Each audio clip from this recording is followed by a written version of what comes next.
CCAS aussi, et Michel Arieux-Philippi qui m'a invité à lire quelques textes. Alors ce sont des textes que j'ai écrits, mais qu'elle a choisis. Tous les textes ont été choisis par Michel. J'espère qu'ils vont s'harmoniser avec des tableaux de femmes. Donc c'est une célébration de la journée de la femme et des femmes en général, puisque comme disent les femmes, c'est toutes les journées qui sont les journées de la femme.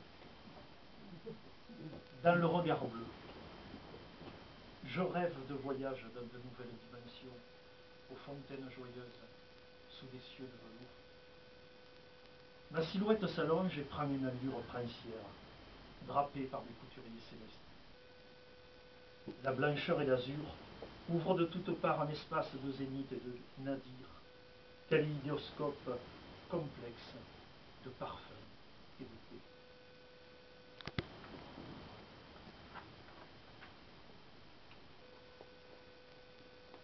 J'ai ouvert à nouveau la fenêtre du monde et j'ai repris la route.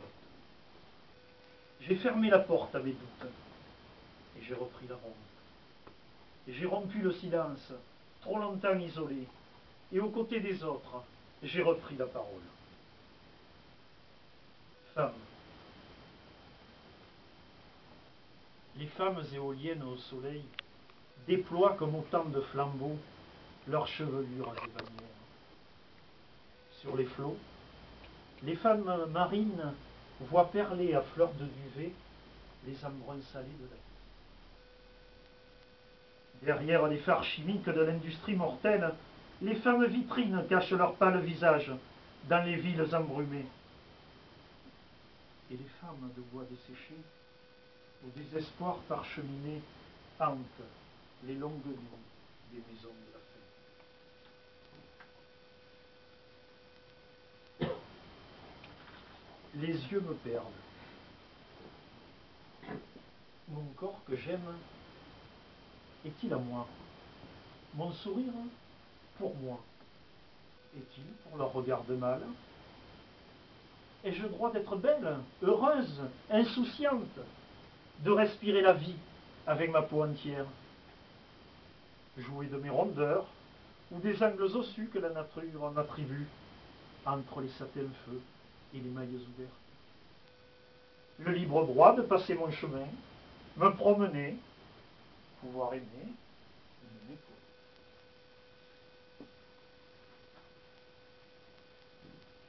Alors là, nous étions sur une perspective vue du côté femme, et là, maintenant, c'est le côté masculin. Elle sera pour moi la vivo de l'écoute. Sa voix m'envoûtera, tout comme une évidence s'impose à l'esprit. Son buste généreux de troublante sirène s'emparera de moi comme d'un adolescent. Serais-je donc esclave, enfin, sans volonté que d'exister pour subir sa contrainte?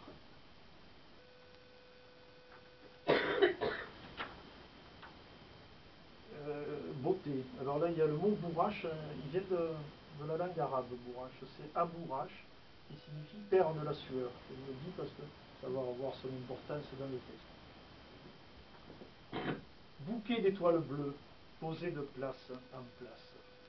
Père de la sueur, sous le soleil qui monte.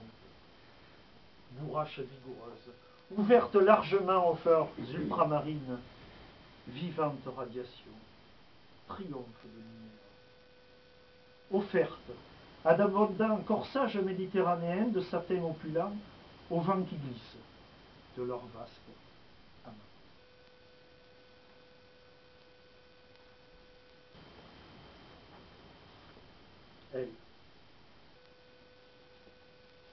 Elle attend, perdant l'idée, face au soleil qui l'éprouve. Elle ne sait plus et n'espère que parfois ne fait à ses souffrances. Elle, qui fut jeune, elle aussi, elle qui fut mère pour ses enfants. Elle est entrée en décadence, elle qui voulait rester consciente.